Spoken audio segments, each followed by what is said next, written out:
So it was one of those crossroads of people coming from all over doing what they had to do to survive. A lot of sheep herding was going on out there. Um, Eventually, I'm not too sure what the date is, but when the Navajos are being sent down there to Bosque Redondo, and then the Goodnight Loving Trails coming through to get those cattle contracts and push on to Cheyenne, it was right through the Puerto Luna area that they herded their cattle right through there. And my dad said that's when New Mexico's cattle industry started.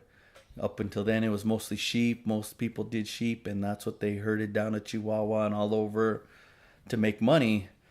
That all the people would go out there and steal the strays or rustle up the herd or do what they had to do, and they'd start collecting the strays, and that's how you would start your own cattle herd.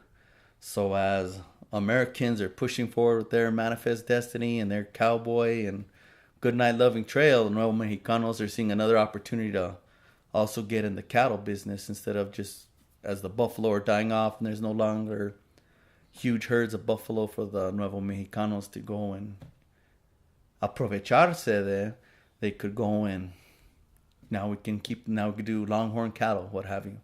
So my dad had always said too that a lot of the longhorn strains that were in the cattle there were part of those goodnight loving strays that they had brought in.